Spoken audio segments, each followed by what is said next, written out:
Hello dear student, welcome to our YouTube channel. आपके अपने इस यूट्यूब चैनल शिक्षा संगवारी पर बहुत बहुत स्वागत है। मेरे प्यारे विद्यार्थियों, इस वीडियो में हम आपको भूगोल जियोग्राफी का कंप्लीट सॉल्यूशन प्रोवाइड कराने वाले हैं। तो इससे पहले जो वीडियो आया था उसमें हम पूरे क्वेश्चन नहीं करे थे, तो इस सीरीज़ में पूरा कंप्लीट क्वेश्चन कराने वाले हैं। सभी क्वेश्चन के आंसर आपको मिलेंगे, क्वेश्चन नंबर 1 से लेकर के 22 क्वेश्चन तक, जहां मैप और जो नक्शा से आधारित जो प्रश्न हैं, हर एक प्रश्न का जवाब आपको यहां मिलेगा। तो वीडियो को अंत तक जरूर देखिएगा। जिन्होंने अभी तक हमारे इस YouTube चैनल को सब्सक्राइब नहीं किया वो फटाफट से सब्सक्राइब कर लो और बेल आइकन को जरूर प्रेस कर लो। जितने भी वीडियो आप हमारे चैनल में अपलोड हो चुके हैं उन सब का लिंक आपको इस वीडियो के डिस्क्रिप्शन में मिल जाएगा। ठीक है, चलो स्टार्ट करते हैं। तो यहाँ क्वेश्चन नंबर फर्स्ट का जो आंसर है वो आप जो है इस तरह से बना सकते हो। क्वेश्चन नंबर फर्स्ट का आंसर, भूमि को जोत बोकर कृषि किसे कहते हैं, ये पूछा था, तो ये बता सकते हो पूरा प्रोसेस। क्वेश्चन नंबर सेकेंड जो है पशु आधारित उद्योगों के नाम लिखना है आपको। 1 मार्क्स का क्वेश्चन है, यहाँ 2 उद्योग लिख सकते हो। क्वेश्चन नंबर थर्ड की बात करते हैं, तो क्वेश्चन नंबर थर्ड में आपको फुटकर व्यापार होता क्या है ये बताना है। क्वेश्चन नंबर 4 की बात करते हैं, प्रश्न क्रमांक 4 का उत्तर, तो सन 2011 की जनगणना के अनुसार भारत के अरुणाचल प्रदेश की जनसंख्या घनत्व सबसे कम है। प्रश्न क्रमांक 5वां का उत्तर, मुंबई हाई तेल खनन के लिए प्रसिद्ध है, इस बात का याद रखना। यहाँ पे इस तरह से आंसर आप लिखते जाओ, बस ध्यान से देखते जाओ। और प्रश्न क्रमांक 6 का उत्तर है, गेहूं उत्पादन में अग्रणी राज्य जो है भारत में वो है उत्तर प्रदेश। प्रश्न क्रमांक 7, भूमिगत जल स्तर होता क्या है, इसको डिफाइन करना है, आपको बताना है। कंप्लीट हुआ। आगे आते हैं प्रश्न क्रमांक 8 में, विश्व व्यापार संगठन के आधारभूत कार्य कौन कौन से हैं, तो ये कम से कम 3 कार्य लिखोगे यहाँ। ठीक है, आगे आते हैं क्वेश्चन नंबर 9 में, तो चावल प्रधान गहन निर्वहन कृषि की विशेषताएं, 3 विशेषताएं लिखोगे।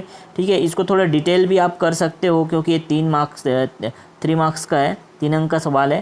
ठीक है, ये उच्च जनसंख्या घनत्व के कारण खेतों का आकार छोटा होता है, ये ऐसे करके आप इसको फिर थोड़ा डिटेल भी लिख सकते हो। क्लियर है। अगला जो प्रश्न है वो स्वेज नहर तथा पनामा नहर की तुलना करना है आपको। स्वेज नहर और पनामा नहर में अंतर लिखना है, तो ये कॉलम बना करके आप 3 अंतर कम से कम लिख सकते हो, तुलना कर सकते हो। प्रश्न क्रमांक 11 का उत्तर लिखते हैं, तो प्रश्न क्रमांक 11 का जो है एक आपको मॉडल दिया हुआ है, प्रतिरूप दिया हुआ है, उस मॉडल का नाम लिखना है। ग्रामीण जो बस्ती उस मॉडल का नाम लिखना है और उसके बाद विशेषताएँ लिखनी है, उसको 2 विशेषताएँ कम से कम लिखोगे तो 3 मार्क्स आपको मिल जाएंगे। प्रश्न क्रमांक 12 का उत्तर जो है, प्रवास के प्रभाव क्या होते हैं, जनसंख्या में अंतर, ये सब आपको बताना है। ये जनसंख्या में अंतर होता है, समृद्ध संस्कृति और संसाधनों का शोषण होता है। इस प्रकार जो है प्रश्न क्रमांक 12 का उत्तर आप लिख सकते हो। प्रश्न क्रमांक 13 का उत्तर अब अभी आपकी स्क्रीन पे जो दिखाई दे रहा है वो प्रश्न क्रमांक 13 का उत्तर है, राष्ट्रीय समिति ने जो पहाड़ी क्षेत्रों के विकास के लिए जो सुझाव दिए उसमें निम्नलिखित बातों का ध्यान रखा था। तो आप इसको जैसे 3 को डील करना है, तो 3 को, ये जो तीन ठो पॉइंट है उसको आप कर सकते हो। ठीक है, या इनमें से कोई भी 3 लिख सकते हो, 3 नंबर का क्वेश्चन है 2। ठीक है, तो अपने यहाँ पे अपने क्वेश्चन के अकॉर्डिंग जो है आप यहाँ पे लिखना कितना अंक का है और उसी के हिसाब से आप जो है आंसर लिखोगे। ठीक है, आते हैं एक क्वेश्चन नंबर 14। क्वेश्चन नंबर 14 में आपको प्राथमिक और द्वितीयक जो गतिविधियाँ या क्रियाएं हैं उसमें अंतर बताना है। तो ये बहुत सटीक आंसर है इसके लिए, प्राथमिक और द्वितीयक गतिविधि में अंतर या क्रियाओं में अंतर। ठीक है, नेक्स्ट जो है next question number 15। Question number 15 में आपको क्या करना है, छत्तीसगढ़ में जो खनिज विवरण है उसका विवरण देना है। तो देखो आप पूरा आंसर लिखोगे नहीं तो भी चलेगा। एक पहला खनिज है कोयला। इसी प्रकार अपने नंबर के हिसाब से यहाँ पे आप लिख लेना 3-4 जितने भी पॉइंट लिखना चाहो। तो खनिज विवरण कोयला हो गया। ठीक है, पहला उसके बारे में यहाँ पे दिख रहा है, पूरा आपकी स्क्रीन में भी दिखाई दे रहा होगा। दूसरा जो है लौह अयस्क, तीसरा आपको दिखाई दे रहा है बॉक्साइट और चौथा है चूना पत्थर। बस इतना ही नहीं है और आगे भी है, तो आप जो है जिसको भी लिखना चाहो, ठीक है, 3 को लिखो, 4 को लिखो, उसके हिसाब से आप देख लेना कौन कौन से खनिज का वर्णन करना चाहते हो। ये टीन हो गया, 6वां हो गया डोलोमाइट, 7वां हो गया हीरा और 8वां हो गया सोना। इस तरह से आप लिख सकते हो। क्लियर हुआ। ठीक है, ये क्वेश्चन नंबर 15 था। अब क्वेश्चन नंबर 16 की बात करते हैं। क्वेश्चन नंबर 16 जो है ये है आपके पास क्वेश्चन नंबर 16 का आंसर। ठीक है, ये 16 है, याद रखिएगा। क्वेश्चन नंबर 16, उत्तर नंबर 16 है, ये 16 का आंसर है। ठीक है, चलो तो 16 का आंसर आप ये पॉइंट 3-4 पॉइंट जो है जितने मार्क्स के उसके अकॉर्डिंग आप लिखोगे। क्लियर हुआ। वीडियो पॉज कर लीजिएगा, वीडियो रोक करके आप आंसर लिख सकते हो। क्वेश्चन नंबर 17 में आते हैं, तृतीयक क्रियाकलाप होता क्या है। ठीक है। और जो है उसके अंतर्गत कौन कौन से जो क्रिया हैं वो लिए जाते हैं, कौन कौन सा व्यापार है वो किया जाता है। तो यहाँ पे दिख रहा है आपको पहला, ठीक है, पहला जो है व्यापार और वाणिज्य। मैं धीरे धीरे स्क्रॉल डाउन कर रहा हूँ, आप वीडियो रोक करके फिर उसको नोट डाउन कर सकते हो या स्क्रीनशॉट ले करके फिर लिख सकते हो, ठीक है। यहाँ पे दूसरा जो है परिवहन या यातायात, तथा जो तीसरा जो है वो संचार है, ठीक है। और चौथा है शिक्षा एवं स्वास्थ्य। तो ये सब तृतीय क्रियाकलाप के अंतर्गत आते हैं, ये आप आंसर लिख सकते हो ये सबको, ठीक है। क्वेश्चन नंबर 18 का आंसर है जल की कमी और जल संसाधन की समस्याएं जो है उसके संबंध में ये क्वेश्चन पूछा था। तो ये आपका करेक्ट आंसर होगा कि कौन कौन सा जो है प्रॉब्लम है। तो पहला तो वर्षा की कमी, दूसरा जो है शुद्ध पेयजल का अभाव, तीसरा उद्योगों के लिए जल की कमी, चौथा जल का जो दुरुपयोग हो रहा है, पाँचवा बाढ़ग्रस्त क्षेत्र, छठवां जल प्रदूषण और सातवां सूखाग्रस्त क्षेत्र। सभी को नहीं लिखना है, आप ध्यान रखिएगा मार्क्स के अकॉर्डिंग जितने अंक है उसके अकॉर्डिंग आप लिखिएगा। मैं एक बेसिक आइडिया आपको प्रोवाइड करा रहा हूँ अपने चैनल के माध्यम से, ठीक है। आप इसमें से फिर देख करके बाकी चीज़ों को लिख लीजिएगा। क्लियर है। अब आते हैं हम लोग यहाँ पे नेक्स्ट क्वेश्चन पे, जो कि है क्वेश्चन नंबर 20। तो क्वेश्चन नंबर 20 में आपको पूछा है जनसंख्या वृद्धि क्या है। 1 मिनट में स्क्रीन को ऐसा कर देता हूँ आपको।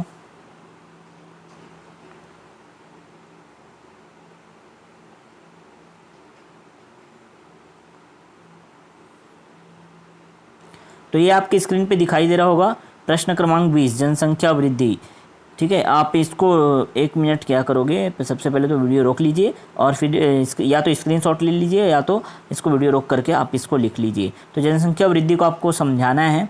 उसके बाद यहीं ख़त्म नहीं हुआ है, प्रश्न क्रमांक 20 का उत्तर आगे भी है, ठीक है। उसके प्रवस्था को भी बताना है, ठीक है। तो प्रवस्था आगे देखते हैं हम लोग। जनसंख्या वृद्धि हो गया, अब उसके बाद इसकी प्रवस्था को देखते हैं।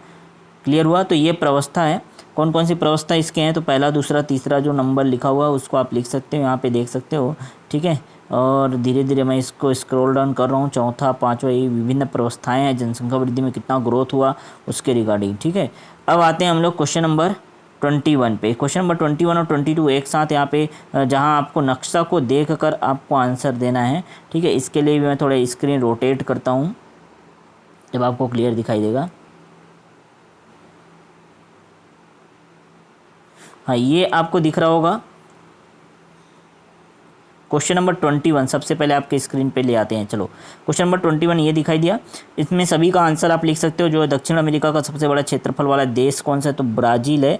ट्रांस साइबेरियन रेल मार्ग जो दिया है नक्शा के हिसाब से आपको आंसर लिखना है, तो बीजिंग, उसका पहला स्टेशन का नाम बीजिंग है। एक मेगा सिटी जो नक्शा में दिया है उसके अकॉर्डिंग जो है जो विश्व मैप दिया उसके हिसाब से न्यूयॉर्क है। एक अंतर्राष्ट्रीय हवाई अड्डा नई दिल्ली है और एक बड़ा बंदरगाह जो है केप टाउन है। तो ABCD ये सभी 5 आंसर जो है आप लिखोगे ABCDE।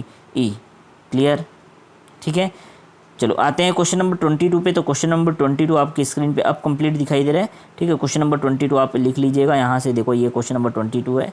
नक्शा के हिसाब से इसका आंसर लिखोगे तो महानदी की मुख्य सहायक नदी शिवनाथ जैसे, और दूसरा जो क्वेश्चन दिया हुआ है B दुर्ग बालोद का लौह एस का खदान दिल्ली राजहरा, ठीक है। छत्तीसगढ़ की न्यायिक राजधानी बिलासपुर और छत्तीसगढ़ का शिमला मैन पार्ट, तो छत्तीसगढ़ का एक प्रमुख एल्यूमिनियम उद्योग जो है कोरबा बालको कोरबा में है। तो ये जो है आप लिख सकते हो। इसका कंप्लीट आंसर ये है क्वेश्चन नंबर 22 और इसके जस्ट ऊपर क्वेश्चन नंबर 21। नक्शा के बेस्ड पर ये क्वेश्चन है आपका, ठीक है। मैप के आधारित प्रश्न जो पूछा था। तो 21 और 22 कंप्लीट हो गया। तो उम्मीद करता हूँ ये वीडियो आपको बहुत हेल्पफुल रहा होगा, ठीक है। यदि वीडियो हेल्पफुल लगा, आपके लिए थोड़ा भी हेल्पफुल रहा होगा तो वीडियो को लाइक करें, ज़्यादा से ज़्यादा अपने दोस्तों तक शेयर करें, अपने हर फ्रेंड तक शेयर करें। और अभी तक चैनल को सब्सक्राइब नहीं किया तो सब्सक्राइब कर लो, बेल आइकन को ज़रूर प्रेस कर लो।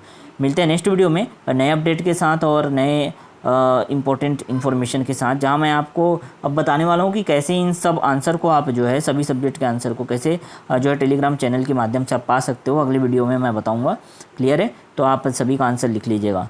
मिलते हैं नेक्स्ट वीडियो में।